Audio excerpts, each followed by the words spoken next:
Asia का एक ऐसा खूबसूरत देश जहाँ के रीति रिवाज, खूबसूरत मंदिरें, हिल स्टेशन और यहाँ की महिलाओं के बारे में जानकर आप यकीन नहीं कर पाओगे। तो चलिए आज हम आपको खूबसूरत देश नेपाल की सैर करवाते हैं। दोस्तों, नेपाल को साउथ एशिया का सबसे पुराना देश माना जाता है और इस देश का प्राचीन इतिहास यहाँ के काठमांडू की पवित्र भूमि से शुरू होता है। वैसे तो नेपाल पर बारी बारी से कई राजाओं ने शासन किया है, लेकिन ये मुल्क आज तक कभी किसी का गुलाम नहीं रहा।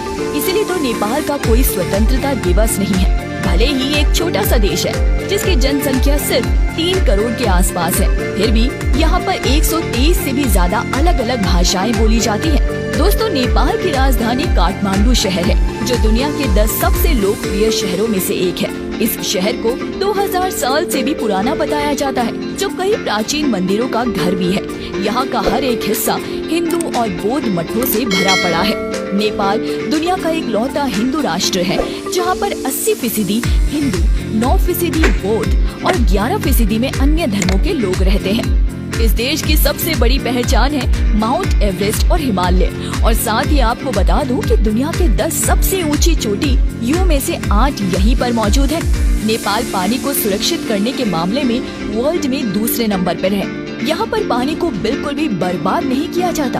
आपको जानकर हैरानी होगी कि यहाँ ज्यादातर लोग गरीब हैं, जिसका कारण है फैक्ट्रीज और बड़ी कंपनीज का यहाँ पर न आना। दोस्तों, नेपाल का राष्ट्रीय पशु गाय है, जिसे नुकसान पहुँचाने पर सख्त मना है। यहाँ की करेंसी को नेपाली रूपी कहते हैं, जिसका मूल्य भारतीय रुपए से भी कम है।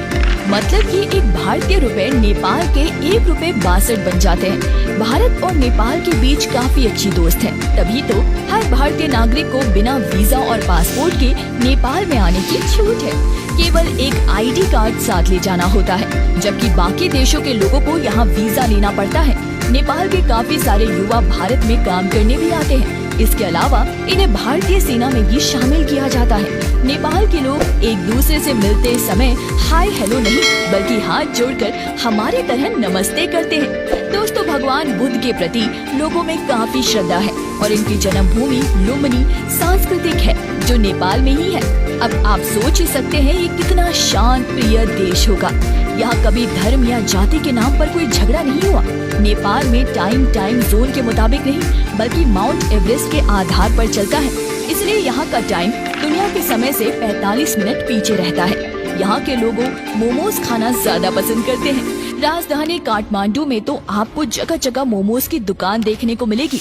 नेपाल अपने जंगली जानवरों, खतरनाक सड़कों और मुश्किल भरी उड़ान वाले एयरपोर्ट के लिए भी जाना जाता है, जिसका सबसे बड़ा उदाहरण है लुक्ला एयरपोर्ट। राजधानी काठमांडू के अलावा पोखरा शहर अपनी झीलों, शांत हवा, पक्षियों की आवाज के चलते पर्यटकों को आकर्षित करता है। झीलों के किनारे ऐसी खूबसूरती यहाँ देखने को मिलती है कि आने वाले लोग अपने सारे दर्द और गम भूल जाते हैं। पोखरा घाटी से हिमालय की ऊंची चोटियां हो आसानी से देखा जा सकता है।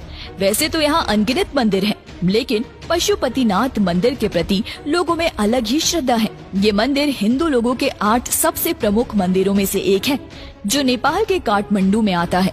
चौक और आकार में बने इस मंदिर के 4 दरवाजे को चांदी से बनाया गया है। इसके ऊपर शेर का चित्र भी लगा हुआ है। मंदिर के आसपास भी सुंदर नजारे दिखाई देते हैं। नागरकोट ये एक हिल स्टेशन है जो काठमांडू से 32 किलोमीटर दूर है। लगभग 7000 मीटर की ऊंचाई पर मौजूद इस हिल स्टेशन के बारे में एक बात आपको चौंका देगी कि यहाँ से हिमालय की चोटियों के साथ साथ माउंट एवरेस्ट का सूर्योदय भी दिखाई देता है। हिमालय की गोद में बसा नेपाल 1,47,151 स्क्वायर किलोमीटर में फैला हुआ है। यहाँ पर ज्यादातर लोग खेतीबाड़ी से जुड़े हुए हैं। यहाँ से दूसरे देशों में बड़ी मात्रा में चावल, मक्का, गेहूँ एक्सपोर्ट किया जाता है। नेपाल के लोग नेपाली भाषा में बात करते हुए आपको दिखेंगे। यहाँ पर महिलाओं की संख्या पुरुषों से काफी अधिक है। कुल आबादी में लगभग 65% महिलाएं हैं।